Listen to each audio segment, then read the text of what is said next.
are ready. Welcome everyone to the Measure Y meeting. You seem so far away over there. Before we begin, I'd like to point out we have a new member on our Measure Y committee, Sophia Ibera. Am I close? Close enough. Close enough, okay. And thank you for being here, and thank you for having an interest and joining the team. Looking forward to your ideas. City Clerk, can we call the vote, or not the vote, the roll call? Yes, and we'll begin with roll call. Dan? I've learned this. Oh, is this good? Well, that's going to be difficult. Here. McCosy? Here. Olson? Here. Thank you. And Sir. Here. We have quorum. Oh, we don't, I don't have. We have to share. Oh, okay. That's okay. All right. Thank you, City Clerk.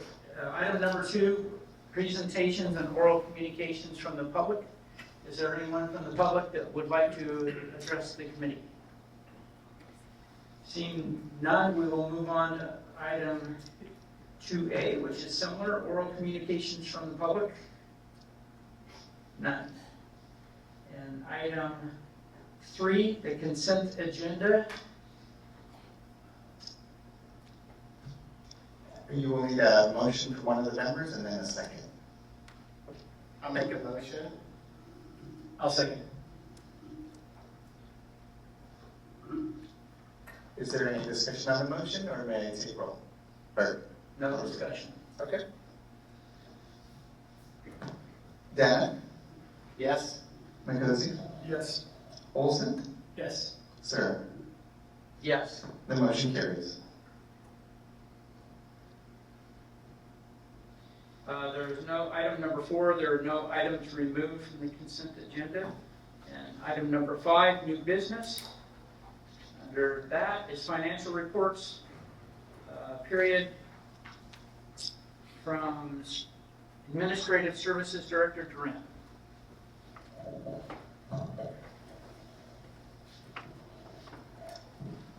Good afternoon, my name is Marissa Duran and I'm the city's finance director, and I'll be talking to you about Measure Y financial report.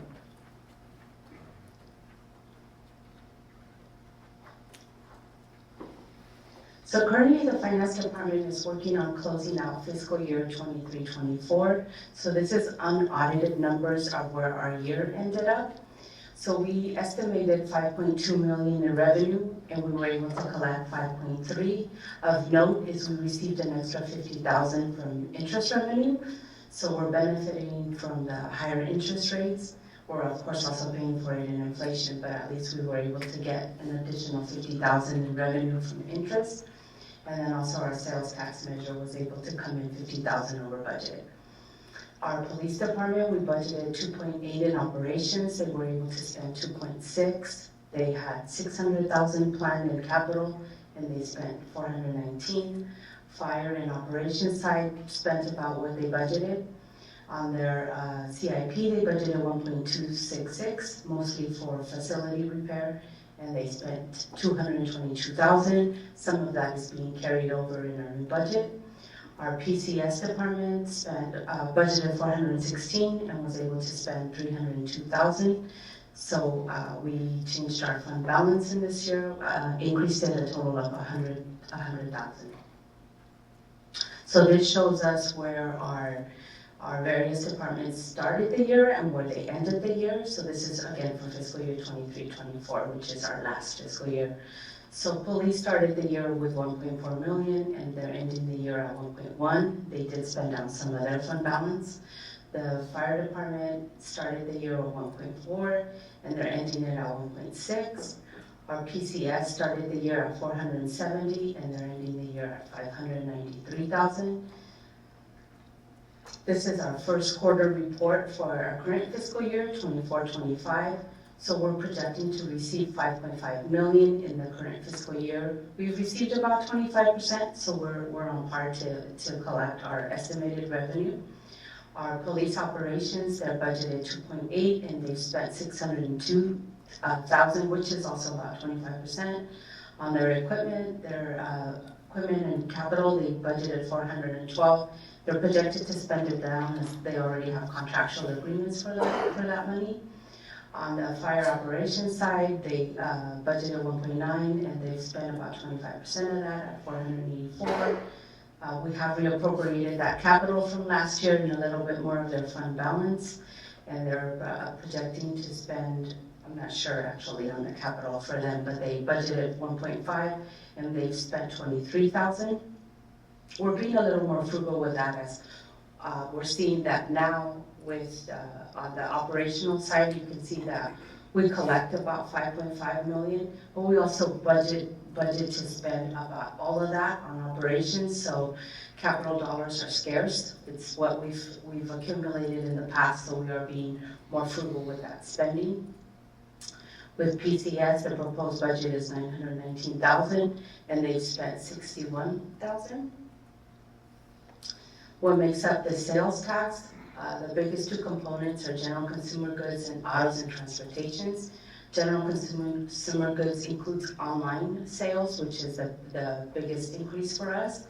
If you could look at quarter one of 23, which is in comparison to quarter one of 24, most of our categories have increased with the exceptions of autos and transportation.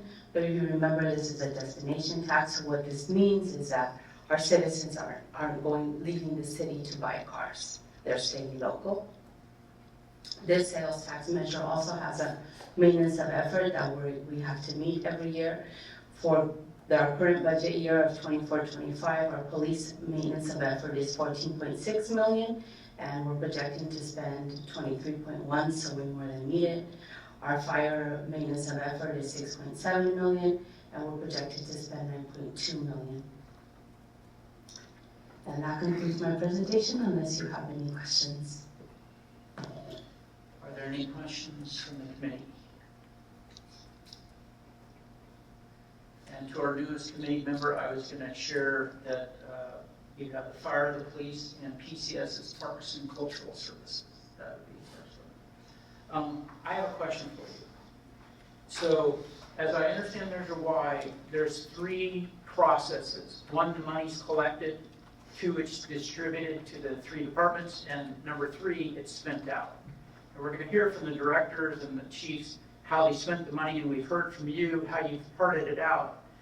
My question is, what are the processes of getting it collected, and how do we know all the money that should be coming to us is coming to us?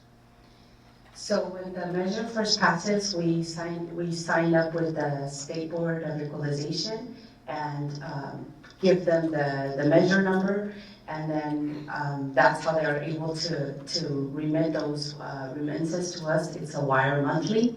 We also work with HDL, which audits this measure and makes sure that we're getting all of our sales tax. So that's how we know. Are they ever audited? Did you just say that the HDL does the audits on the state? They audit our businesses. They audit our businesses to make sure the businesses are collecting what needs to be collected. How often are those audits done? They're doing it continuously. Continuously. Is there any way to get like a summary of what those audits are, or is that a transparent process that we can see? I'll ask. Because it's great that we're getting this money and the three departments are getting it. And I just want to ensure we're getting everything we're supposed to get. And We also have markers, revenue markers. We know that this, for example, we know this revenue stream is supposed to be about 46% of our Bradley Burns. So we have that revenue marker that we're able to attach to, and we verify. So we have ways of knowing that. So we're awake at the wheel. Yes. Thank you very much. That's all my questions. Any other questions? All right. Thank you very much, Mr. Rand. I apologize, Mr. Chair. We do need to go out to the public for public input, and then we need to come back for a motion. Got it. Is there any members of the public that would like to speak on the director's finance report? Pressure's on. Seeing none, we will move on. Thank you, Mr. If you need a motion and a second to be able to approve the report. I'll move to accept the report. I'll second that. Thank you. And any discussion? None. Can we call a vote, please? Dana, Yes? Mikosi, Yes. Olson, Yes. Stern. Yes. The motion carries.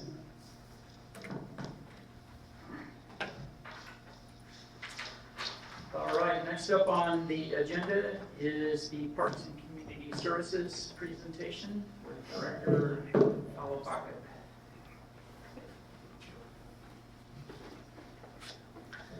All right, good evening, committee members. My name is Nick Kalabakib. I'm the Parks and Community Services Director for the City of Watsonville. Great job, Chair, on pronunciation of my last name. Here's the prize. Okay, so Marissa kind of talked a little bit about this already, but our revenue budget for this year for our department is $441,000 and change.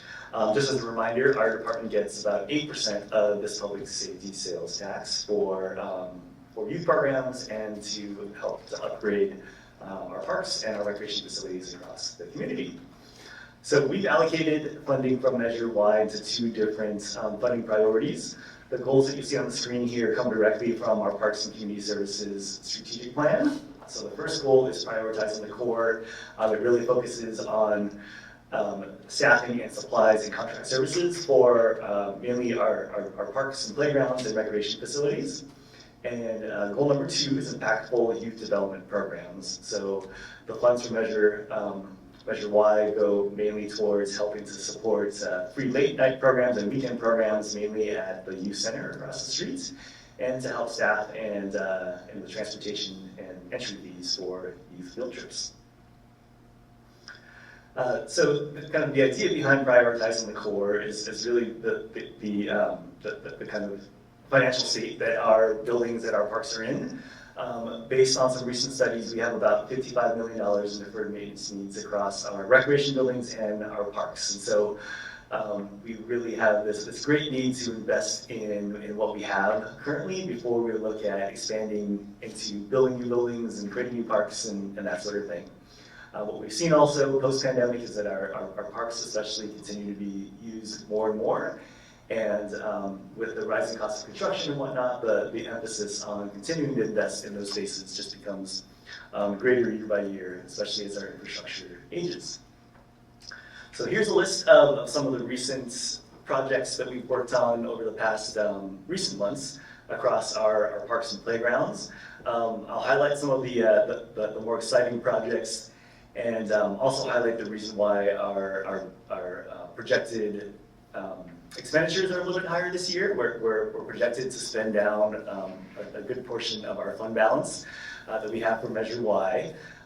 Some of those projects that will be funded by that fund balance are the pickleball court conversion at Callahan Park. That's currently in progress.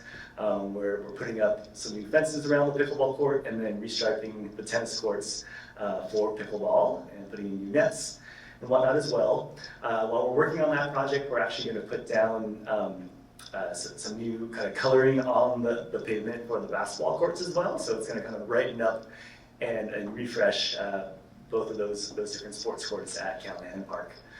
Through our recent park assessment project, Callahan Park was rated as our number 2 priority park across all of our 26 parks, and so we're really, really excited to kind of implement some of those changes pretty immediately. That court project, we're working on fencing right now, and then as soon as springtime hits and the weather warms up a little bit, our contractor is going to come in to do the restriping and coloring of both of those courts in the kind of early spring. We're also going to be working on a master plan for River Park, which is off of Front Street, kind of right by the levee, just east of here, or south of here. We are going to be releasing an RFP very soon, thanks to Measure Y, to work with the community to kind of redesign the space there. River Park was rated as our number 1 priority park through our park assessment based on overall community need, the status of the actual kind of physical park, along with the equity elements that we use to prioritize all of our parks. There's a whole list of other improvements on the slide here that I won't go through, but are also in your report as well.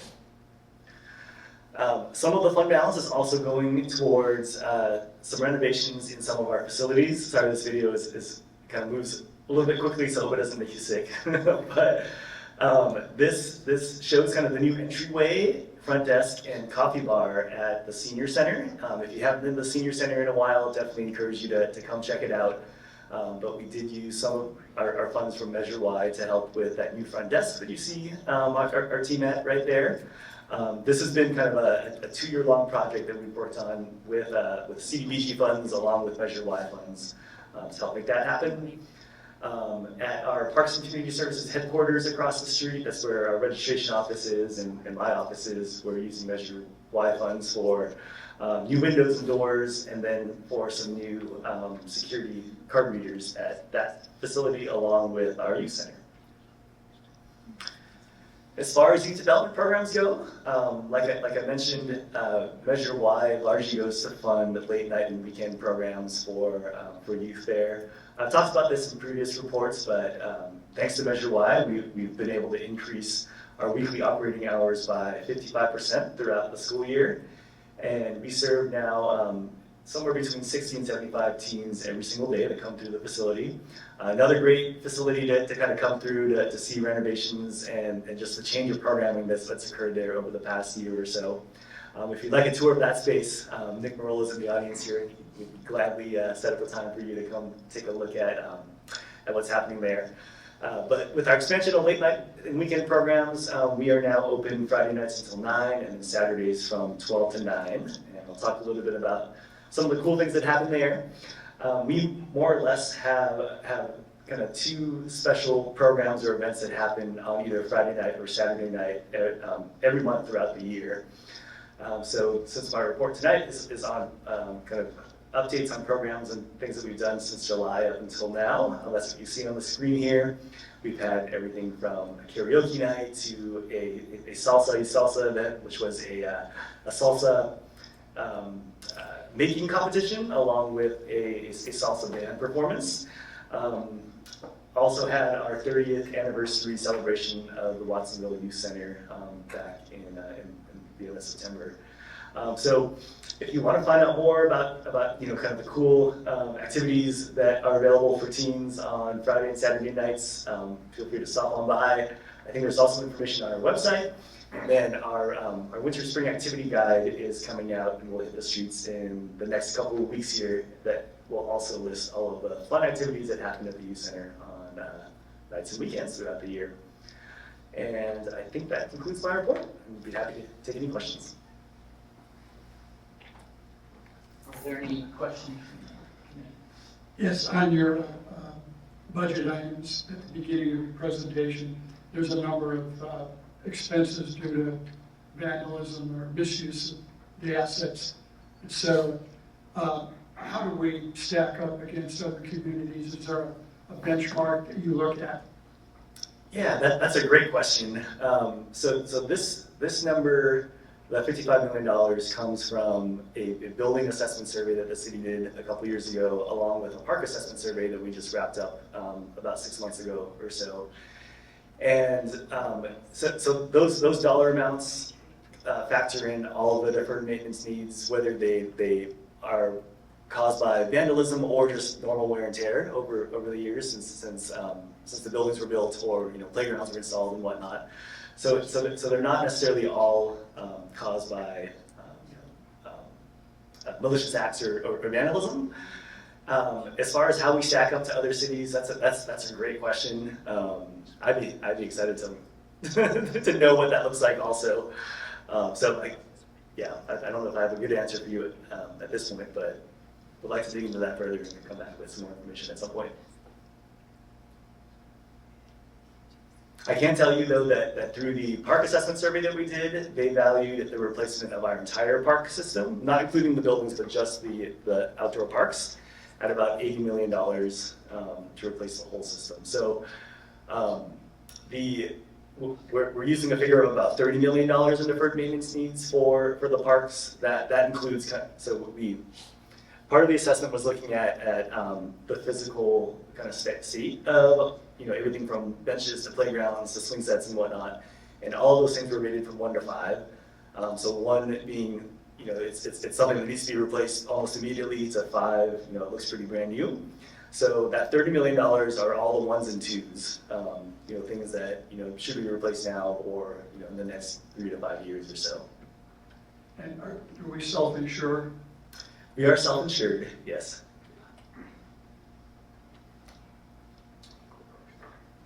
So if I'm correct, at least you're not getting a big part of the measure, but you're getting about 400,000 a year, is that correct? Correct.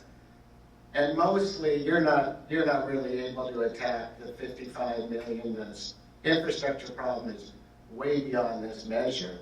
So if I understand it correctly, we're pretty much providing additional services. This isn't really solving the park problem per se, but it's giving us more services for the kids to keep them off the street, which is kind of the measure anyway. Yeah, I'd say a little bit of both. We use the money, yes, largely to provide services for youth and whatnot. We also do use the money for kind of small and medium capital projects. And what we'll normally do is we'll kind of couple the money from Measure Y with money from the general fund or Measure R, and or use it as matching funds when we apply for grants. And so, yes, $400,000 doesn't solve our $55 million deferred maintenance problem by any means. And even with combining that pot with other pots, it still doesn't solve it, but it at least gives us the ability to kind of leverage all the funds and, again, use as matching funds for grants and other opportunities. Thank you. Are there any other questions?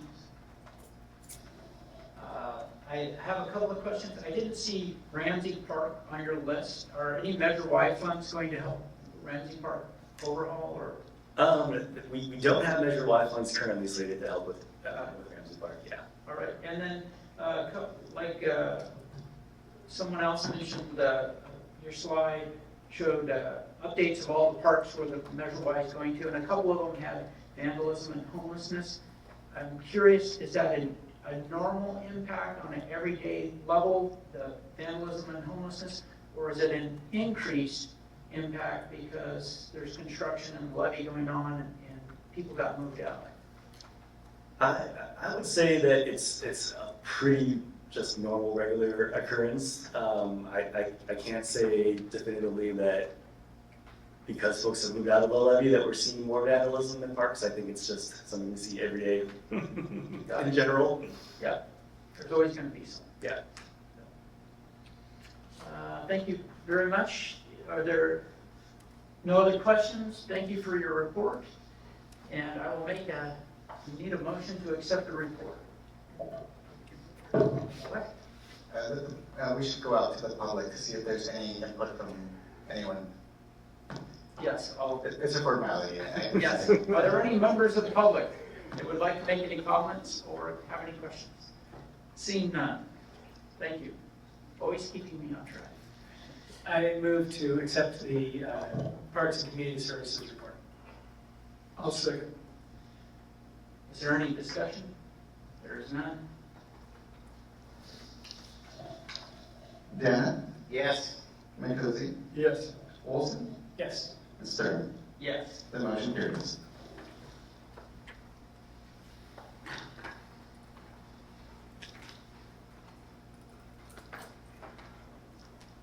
Next up is item 5C, the fire department's status report for July 1, 24 through December 31st, 24. Sir?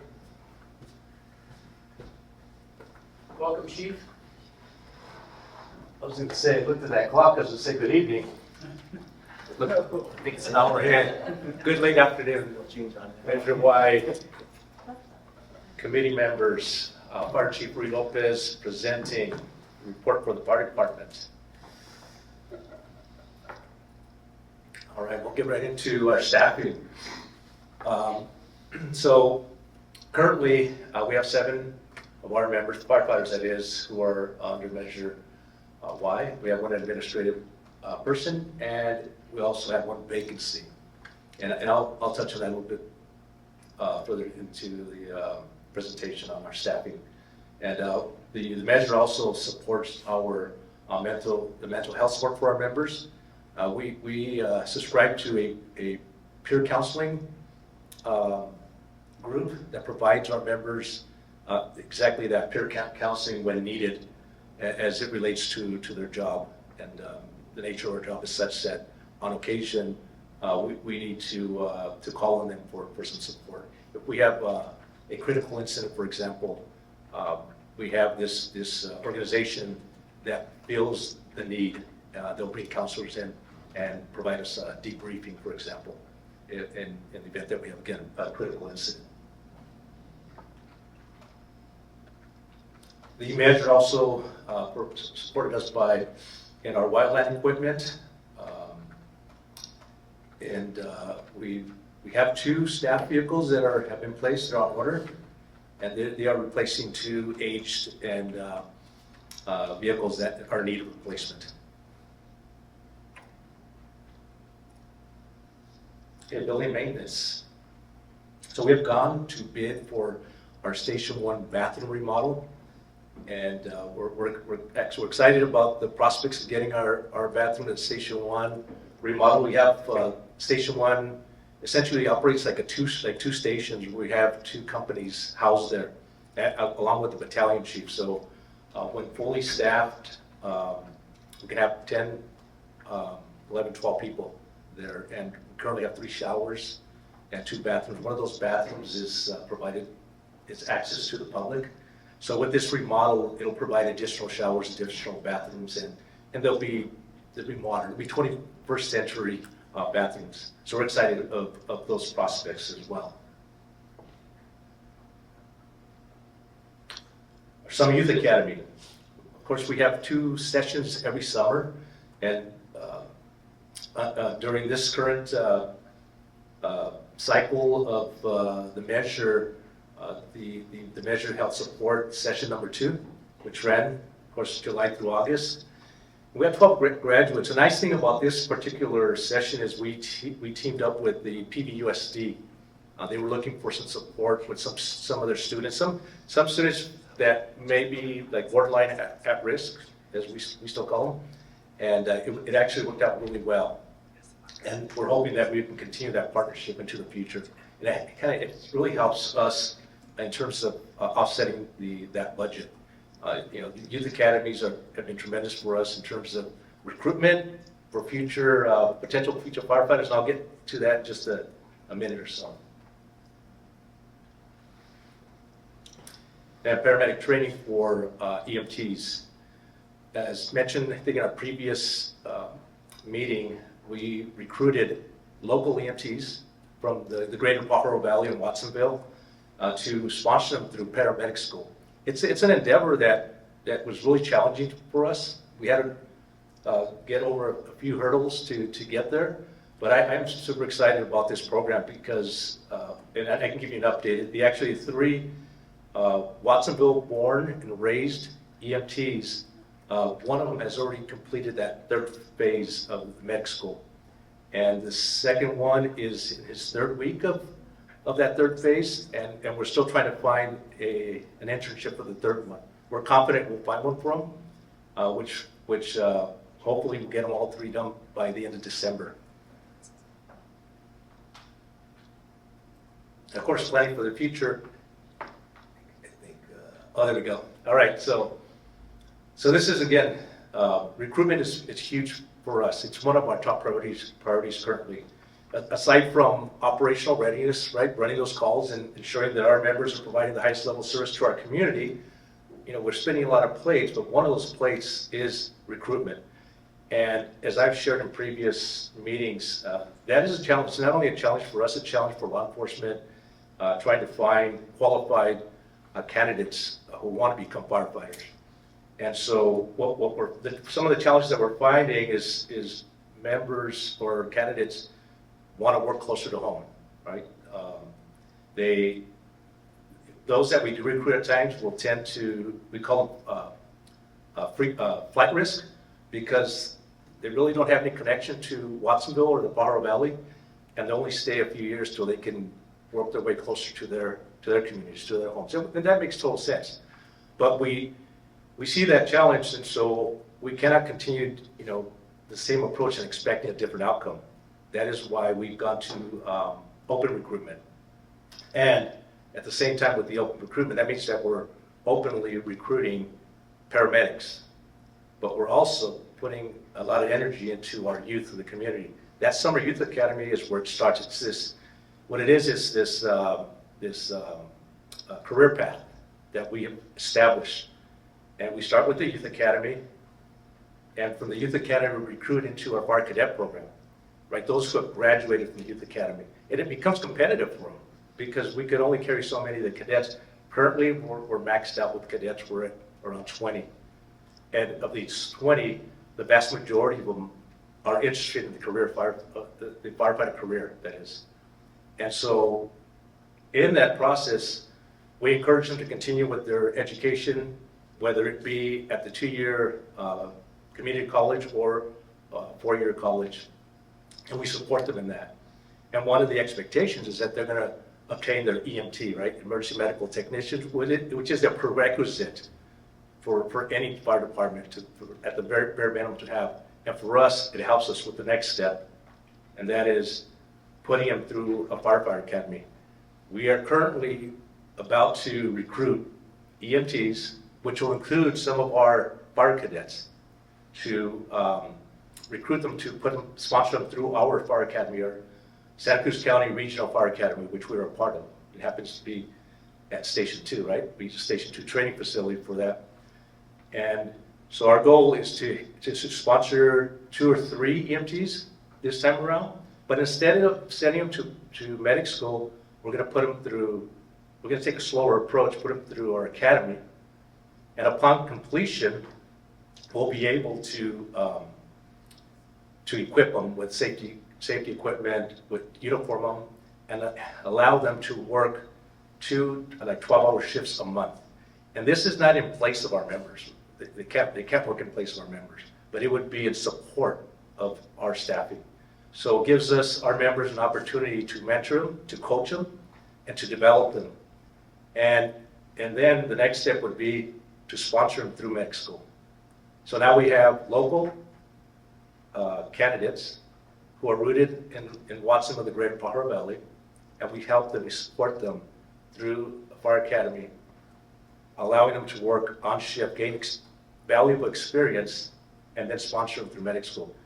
We believe that's going to be part of the solution of retention, the retention challenge that we faced in years past.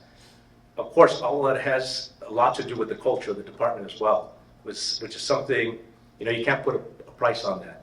But we feel really confident that the culture is good in Watsonville Fire Department currently. And in fact, over the last time we lost a member to another department, it's been about 3 years. And over the last 4 years, that's the only one we've lost. So Santa Cruz and Central have had open recruitment, which is, what's it called? When you hire somebody from the department, lateral, thank you. So they're hiring laterals, and not one of our members have left. So we're pretty proud of that. So this is all part of the master plan. And I'm sharing some things that go beyond maybe the measure, just to give you kind of a global picture of where the Watsonville Fire Department is in terms of staffing. And we're confident that by summer of next year, we're going to be at full staffing. And that's a goal of mine that I've had ever since I was appointed fire chief. Of course, the paramedic sponsorship comes with a contractual agreement, a binding contractual agreement with the firefighter. So if they decide to leave, anywhere between 1 and 5 years, their time is prorated. So obviously they're not going to pay the total amount, but depending on how many years they have served, they will have an amount to pay back the city. So upcoming projects, these have been a part of our strategic plan. Unfortunately, because of staffing levels and capacity, workload capacity, we have not been able to move forward with these. But once we get to full staffing, we believe we can start working at providing CPR and senior fire safety to members of our community. And that concludes my report, and I'm open to answer any questions you may have. Any questions for the fire chief? Chief, I'd less of a question and more of, I guess it's a compliment. I ran into Frank Martinez last Friday, who's come through your youth fire and is Yes, now sir. with CAL FIRE. And it was, having known him as he grew up, his experience through your programs was just a great part of his growing and maturing. And I see, particularly just because I know Frank and his family, how that work not only guided where his life ended up, but also the good of your program spread out into the other parts of his life. So I just wanted to compliment you and encourage this continued academy work, because it seems to really be doing good things in the community as well as for the department. Thank you for that, and I would be remiss if I don't give credit to my members, because it starts with the vision, of course, right? But it also, and my command staff, believing in something greater, bigger than ourselves. And often how we treat them is reflected on how they treat people in the community. And so all credit to our members, because we have a handful of locals that, in fact, our cadet program is run by 4 of our firefighters who all happen to be from Watsonville. And that is not by coincidence, right? Thank you for sharing that. Anybody else? Any other questions or comments? When I saw the big fire truck, that reminded me how expensive and all of that was, and what happened when we bought it last time. There's so much money, and we bought a used one, I think, last time too. What I'm wondering is, like, with this money on Measure Y, are we preparing, because I'm sure those trucks don't last forever, is that part of the money we put away, that we're knowing that, oh yeah, we're gonna get that big truck again? And I would imagine, it seems like that was a pretty long time ago, so I would guess that truck's gonna come up for soon. Yes, sir. And you know what? I love talking about fire trucks and firemen. Yeah, in fact, one of the challenges when we assembled this command staff was to get ourselves on a schedule, on an apparatus replacement program schedule, so we're not, up against the wall having to buy 2 engines and a truck a few years after that.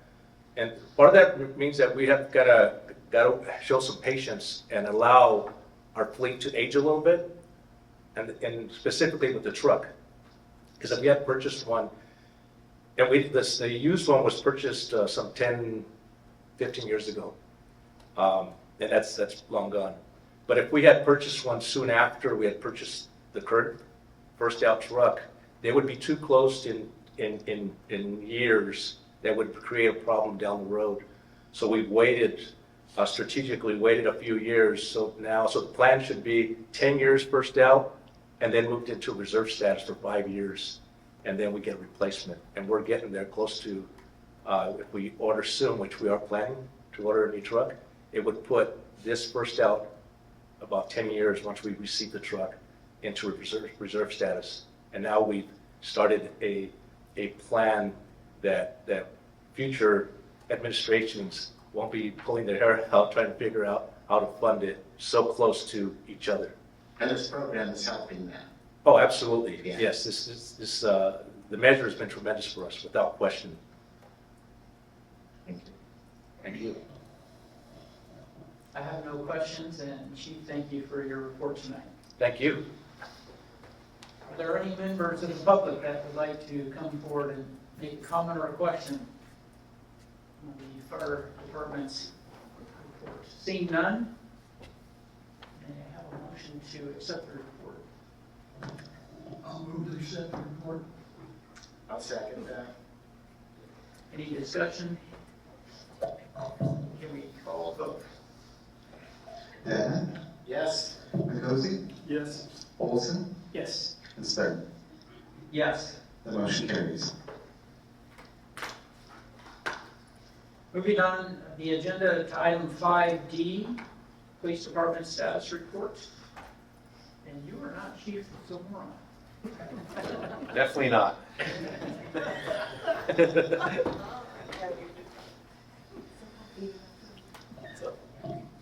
Hello, Commission. My name is David Rodriguez, and I'm the Assistant Chief for the Police Department, and I'm filling in for the Chief today. And I'll begin my presentation. So in terms of personnel that are supported by Measure Y, as you can see there, we currently have 7 police officers supported by the measure and 6 professional staff supported by the measure. Of those police officers, 4 are filled. Just like Chief Lopez just explained, we are going through some short staffing issues ourselves as well, just like the profession as a whole. Just wanted to highlight a couple of these professional staff positions just to highlight how far-reaching this measure is in terms of supporting. Even though these professional staff members aren't on the street, they are definitely supporting the members who are on the street actually doing patrol work and solving crimes. So for example, this police service specialist, this is a professional staff member. You might have seen them out and about with like a baby blue shirt. They go out to non-emergency calls, basically calls that are already done and over with. There's no danger. It may be a cold theft report, a burglary, some kind of theft or graffiti. They go and they're able to handle those calls for service so that we keep our officers moving around the city ready for emergency calls. Another position I wanted to highlight is the crime analyst position. This is a really essential position in that the crime analyst really does constant data review for us, reviewing hotspots around the city, times when crimes are occurring, to really give us some direction when we're on the street, so we're not just aimlessly driving around. We actually have a purpose. We have areas to patrol at specific times based on the data provided by that crime analyst.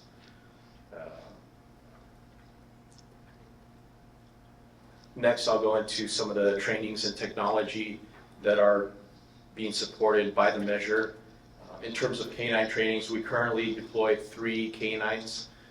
2 of them are primarily apprehension, and 1 of them is primarily detection, although they all do detection work.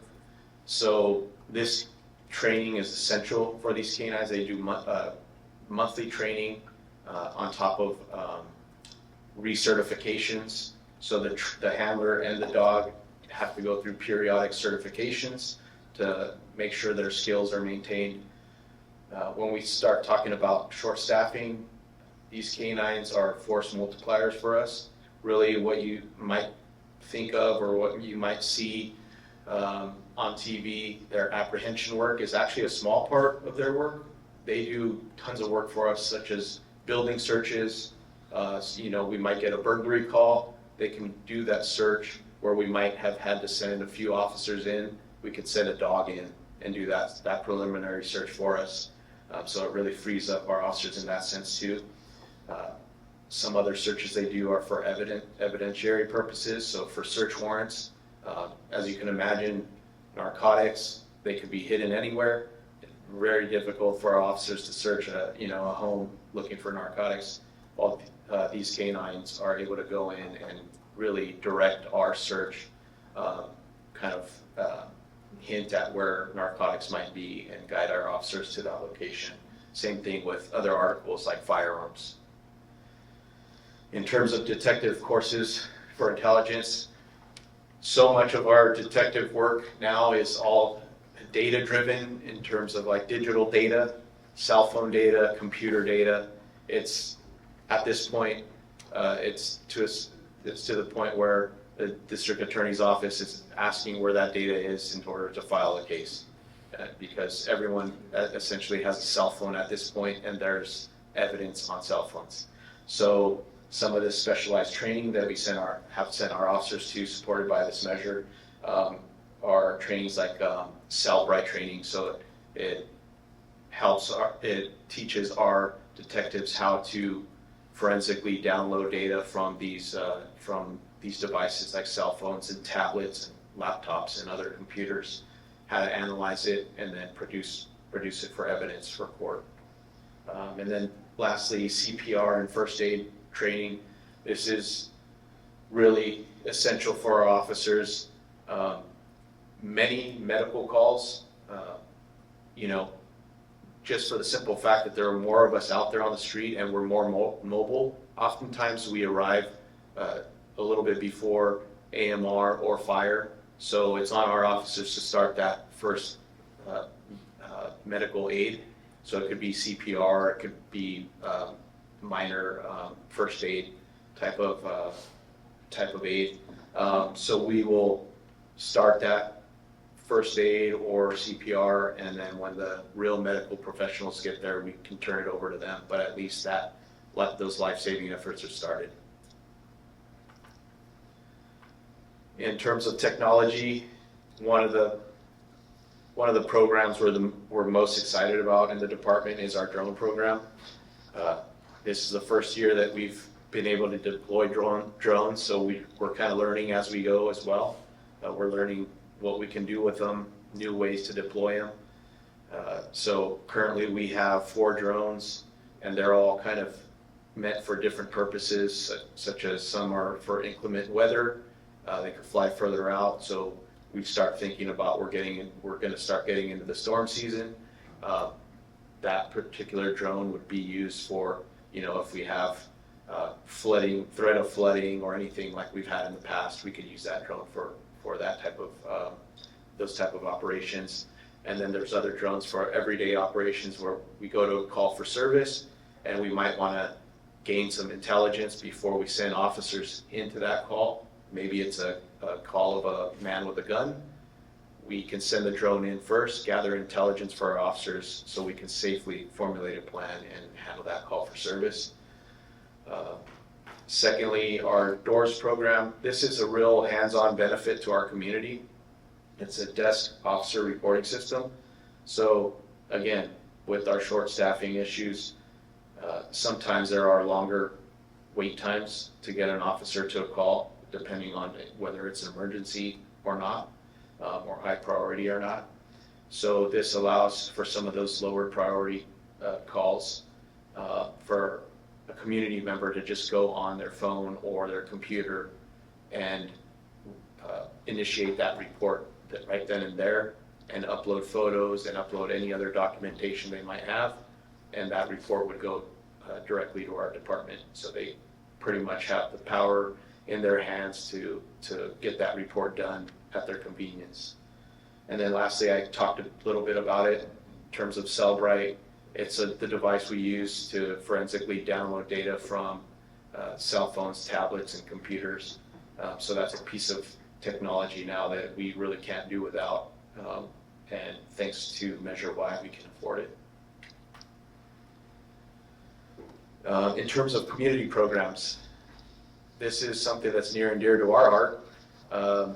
This one in particular is called Agua con la Chota, basically water with a cop. So this is a program where we go into different farms. It's a 3-session program.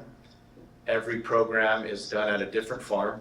We try to partner with as many farms as we can. This one in particular was with Ryder Farms.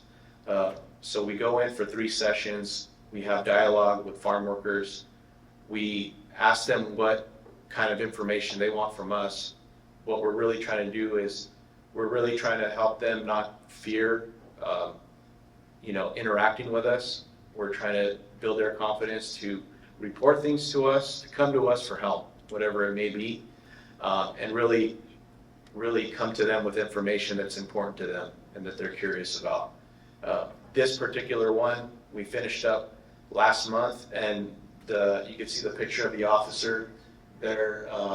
This one was special to him and to us because his mom actually works at that farm and was part of this program. So again, we have our officers connected with our community on a number of different levels. In terms of youth programs, this picture is of our cadet program. And like Chief Lopez mentioned earlier, we look at these as not just future police officers in the city, but future leaders in general. That's what we're trying to produce here with this program. Granted, yes, it does benefit us when we have a good handful that come back to us once they hit the adult age and work for us in some capacity. Not all of them become officers. Some become records clerks and property and evidence technicians and other roles within the department. But we're really trying to develop them, like I said, to be leaders in the community. So as you can see in the picture, some of the training they receive from us is that CPR and first aid training. They learn CSI work. They learn how to put together resumes, like leadership training. You name it, we do it. One of the youth programs that we're most proud of as well is the Summer Youth Academy. So this summer we just finished up our 3rd annual academy. This is where 40 local youth, they get to apply, essentially like they're applying for a job. Then they come in for an interview, like a job interview with the panel, and they earn the position, they earn the opportunity to be included in the Youth Academy. That's the first kind of leadership training that they get there. Then once they're at the academy, they get hands-on training with essentially everything that we do on a daily basis. They get exposed to it, whether it be learning how to do a traffic stop, learning how to do CSI work. In this situation, they're learning how to do defensive tactics and personal safety through jiu-jitsu, which is one of their favorite activities to do at the Youth Academy.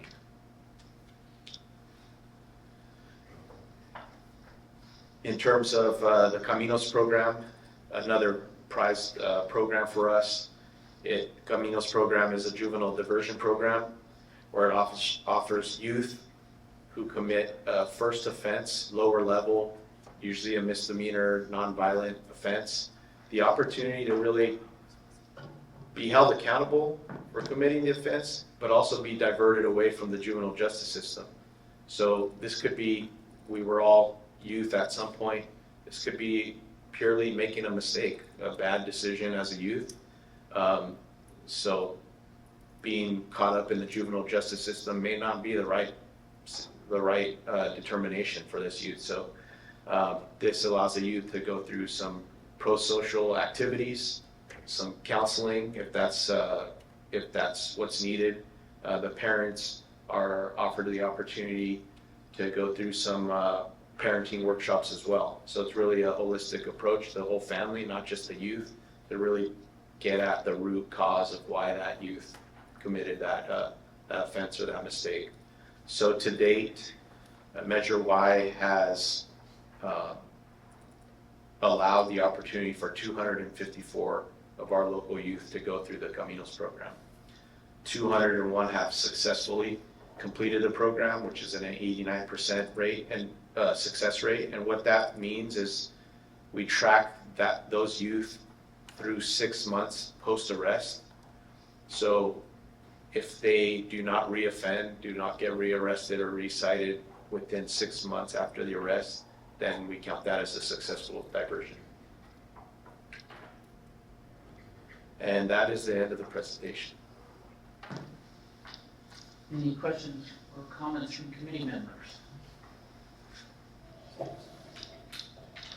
On our drone technology,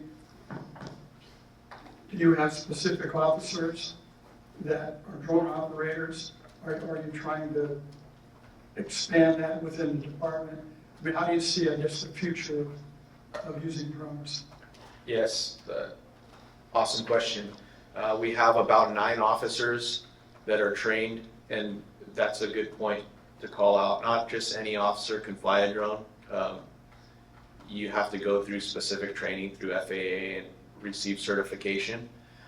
So those 9 officers are part of the drone unit, and we try to do it in a way where they're spread out across the department. So at any given moment, at any given time of night or day, there's someone on duty who has that expertise, who can grab a drone, take it out to that call, and get the operation up and running, while other resources come in to help. The future really is, some departments are already experiencing the future of drones, and that's drone, the program's commonly referred to drones as a first responder. So we have done it on a number of occasions. We don't have a specific program set up yet because we're still new to drones. But it's essentially, there are drones positioned at different parts of the city, and wherever there's a call for service, that nearest drone would deploy, say, off of this building and go to that call prior to any officers going to the call. So the drone could really tell you, hey, there's nothing going on, that maybe the call's old, you don't have to send officers here, we already searched the area with the drone. Or, yes, the situation is happening right now, these are the details, help our officers formulate a plan before we just drive in there. So that really is the future of drones. Closest to us would be Campbell Police Department that has that. Other than that, there aren't too many of those programs up and running yet, but that really is the future of what we can do with drones at some point.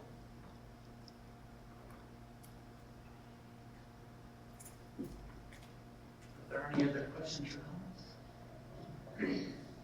I have a couple. I was told that the SO is getting a new DNA lab in the county. Is the police department going to start running your DNA evidence through their lab when they have it up and running, or do you still go somewhere else for it? No, that would be the goal. And we've actually had assistance from the sheriff's office on some forensic work already. So that would be the goal, to keep it local, because we feel we would be prioritized, and we don't have to go far to get that evidence processed.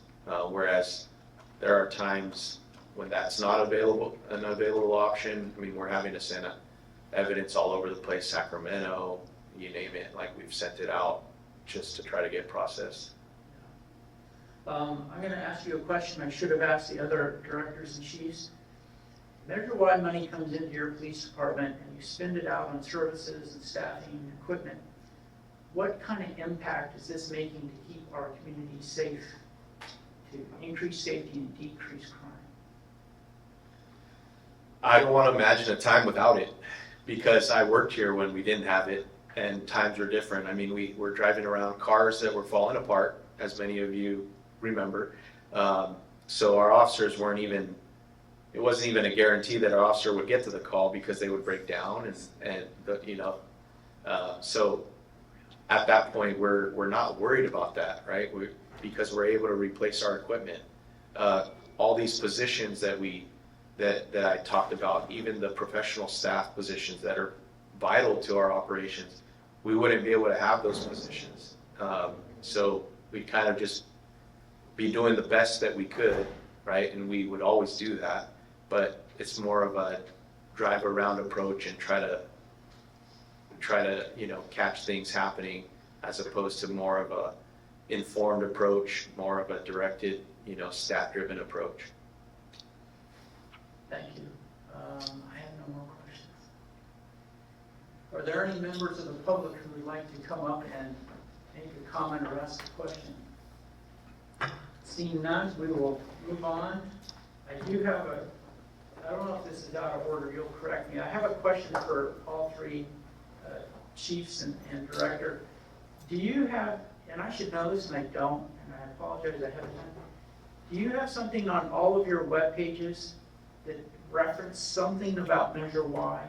Something about your department is partially funded? Because I really want to make sure the public knows this has been a really good program, and have something somewhere like this little logo up in the upper left on your department that they can click on and learn more about Measure Y, how it's helping them fund. What I'm trying to do is fly the flag, so if this ever comes up for a public vote again, we've already helped educate some of our residents. So we don't have to go through the whole process again. Some people might actually look and see it and know what goes on and the impact it makes and how it's making our city better. So I don't know if I can direct you, but if it's an opportunity to get that little logo up there with a link to Measure Y and some of the successes, that would be great. That's a goal. Thank you, Mr. Chair, sir. I know that some of the vehicles already carry some of the stickers on the vehicles to identify which vehicles are paid directly through Measure Y. It is a great idea to post something like that on our website. There may be some web pages that have information such as that, but absolutely a great idea. I think as we work on cleaning up our website, that's something that we could prioritize as well. Or just fold it in, yeah. Thank you very much. If there's no more business, can I have a motion to adjourn? We need a motion for the police report. Oh, really? The day I get this all right, You're getting there. I'll yeah. Can I have a motion to accept the police report on their Measure report? So moved. Thank you. Second. And any discussion? Can we take roll? Dan, Yes. Makozy, Yes. Olson, Yes. and Stern. Yes. The motion carries. If there is no need for a motion to adjourn, you can simply adjourn it when you're ready. All right. We're adjourned.